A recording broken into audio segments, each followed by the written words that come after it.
afternoon, everyone. Everyone I see is awake, so thank you for making me feel good up here. Okay, my name is Ruben Del Portillo. I'm with Genesis ATC. You guys are probably wondering, who the heck is Genesis ATC? We are based out of San Antonio, Texas. We're a telecommunications company.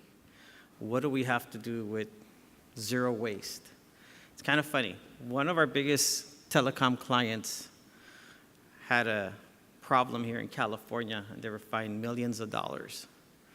And I guess you could say it's one of those things that we were at the right time at the right place. Bad for them, good for us, though. So they asked us to help them with their problem. And we decided, we could do this. So that's how we got into the sustainability part and resource recovery part. Here's part of the problem. The telecom industry has a lot of e-waste.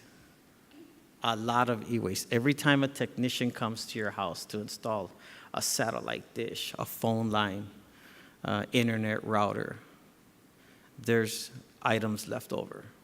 There's wires, there's connectors, all kind of things. Used equipment. Sometimes you guys might change from one vendor to another, and you have this piece of equipment, and you tell the guy that came in, hey, take this with you. So where does it go? It used to go into the trash.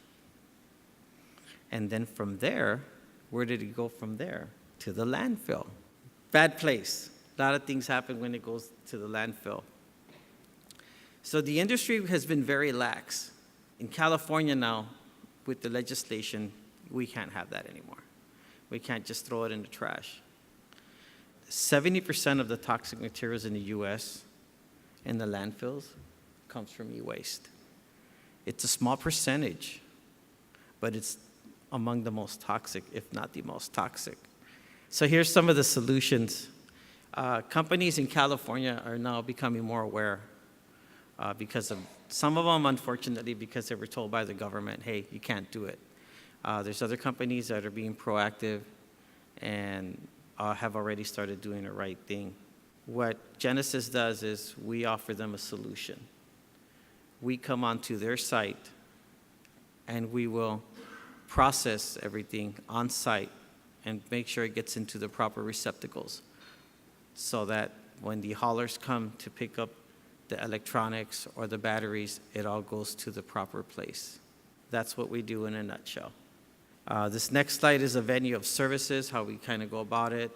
We do site evaluations, we do audits, consultations with the client, training. Training is very important. You got to train your staff. A lot of people want to do the right thing. They just don't know how to do it. We have to show them. This is part of our tri-state sustainability program. Again, it goes into evaluating, recommendations, and implementation. So every company is different. Everybody has, specific needs, different goals, which I'm hoping the goal is zero waste, right? We have to custom tailor everything for that specific client because what might work down the street may not work across town for that client, depending on what their needs are. Here's part of our program structure on this next slide. We have people with a lot of knowledge on our staff, thankfully. We have a 99.8% compliance rate over the last 3 years. Not only do we come in and separate all the items in our client's waste stream, but there's third-party auditors that come in and audit our work. Those results go to the state of California, especially for one particular client because they are under consent judgment. So I don't know if there's any attorneys in the room. They're very familiar with what a consent judgment is. State Attorney General signed off on it, et cetera, et cetera. And that's not bad. 99.8% success rate. I'm really excited about that. That means that a lot of things that were going to the landfill are not getting there anymore.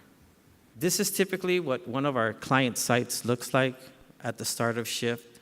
This one's actually pretty clean. Usually, if you look at the dumpsters toward the back, those would not be locked. They lock them at this particular site for a reason. There's different departments, so they don't want to commingle their trash. A lot of cardboard, as you can see. There's a baler in the background. And at the end of the shift, this is how we leave it. Everything is nice and clean. We go through every single container. Batteries go in the battery buckets. Aerosol cans go in aerosol cans. Wire goes into wire bin. Cardboard gets baled. Part of the success rate is continuous improvement, just like anybody else has here. We do have people that go out and audit the sites. It'll either be one of our quality assurance specialists, our supervisors, or in some cases myself. So now that I'm here in San Diego, tomorrow I'll be auditing some of our sites here as well, and kind of doing the work that that gentleman's doing there. Not exactly with the hard hat, but I'll be there. Continuous training, very important. When you set up programs, you have to continually train people. Things change. We have to stay in tune with what's going on. What might be happening in San Diego might not be the case in LA. Doesn't say it's not going to happen. And a perfect example is San Francisco. They have to compost. I talk to people in LA about this. They think I'm nuts. Here's some of our people working on the site. And believe it or not, these guys take pride in their work. I mean, I tip my hat off to them. Sometimes it's a dirty job. It's rain or shine. And these guys take pride that they're doing their part to save our planet. I like to say, one can at a time. So here, this gives you kind of an idea of how the stuff ends up after we process it. We have a battery bucket up at the top, electronic waste, wire baskets, a bale already made, and then the aerosol containers. So everything has its proper receptacle.